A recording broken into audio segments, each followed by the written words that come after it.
Assalamu alaikum for class. How are you all? I hope you are fine. I'm also fine. Alhamdulillah. Okay, for class today our second lecture, which is from your English book. Okay, we start the reading. The Magic Glove. It's from page number 49. On Thursday, Mark decided not to go to school. जुमेरात के रोज़ mark ने school न जाने का फ़ैसला किया. Decided फ़ैसला किया. It was a hot day and he wanted to go swimming. इस दिन गर्मी थी और वो तैराकी के लिए जाना चाहता था. Wanted मीन चाहता था. I've scored top marks in all the tests this week, he thought. So I'll take a day off. इस हफ्ते मैंने तमाम इम्तहानात में सबसे ज़्यादा नंबर हासिल किए, इसने सोचा, लिहाजा मैं एक दिन की छुट्टी करूँगा. I'll is a short form of I shall. He pointed his gloved finger into the air and immediately flew up into the sky and towards the sea. इसने अपना दस्ताना पोश उंगली से, ग्लव फिंगर्स मीन दस्ताना पोश उंगली से आसमान की तरफ हवा में इशारा किया और फ़ौरन ही आसमान में और समंदर की तरफ उड़ गया. When he saw a sandy beach, जब उसने एक रेतला साहिल देखा, बीच मीन साहिल, he pointed his finger down and landed on the sand. उसने अपनी उंगली से नीचे की तरफ इशारा किया और रेत पर उतर आया.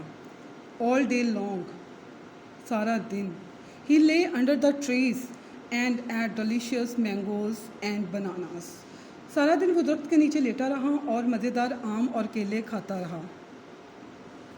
I would like today to go on forever, he said to himself. मैं चाहूँगा कि आज का दिन हमेशा चलता रहे, इसने खुद से कहा. At that moment, उसी लम्हे, his gloved hand moved. उसके दस्ताने वाले हाथ हिला. This is strange. ये अजीब बात है. He thought, उसने सोचा. The glove has been comfortable all week. दस्ताना सारा हफ्ता आरामदा रहा. But मगर now my hand is feeling icy cold.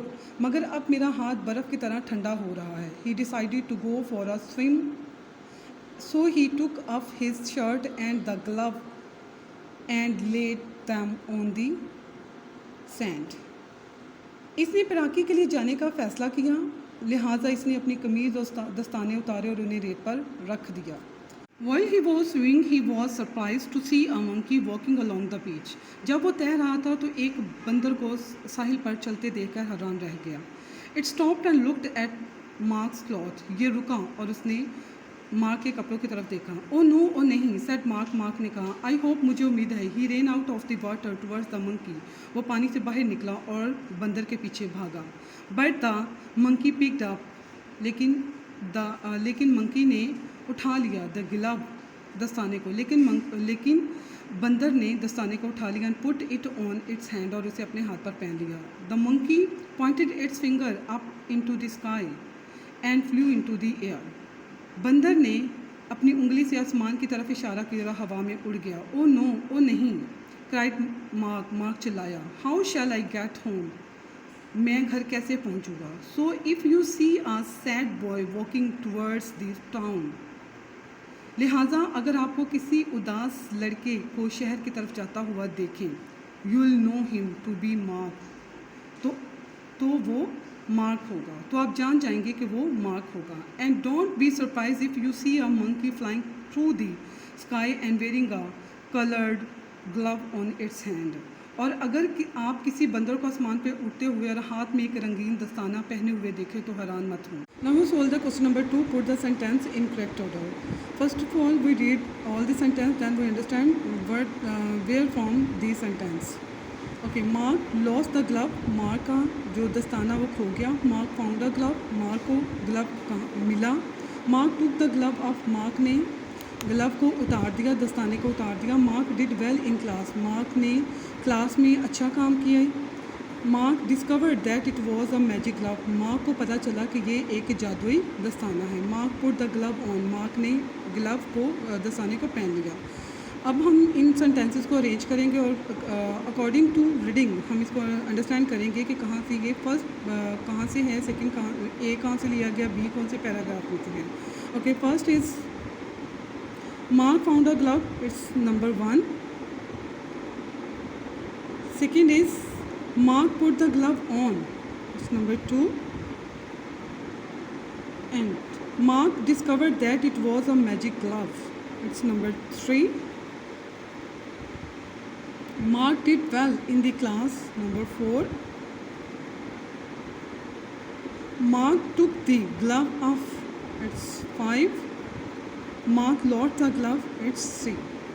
Okay, I hope you understand this sentence and must solve on your book.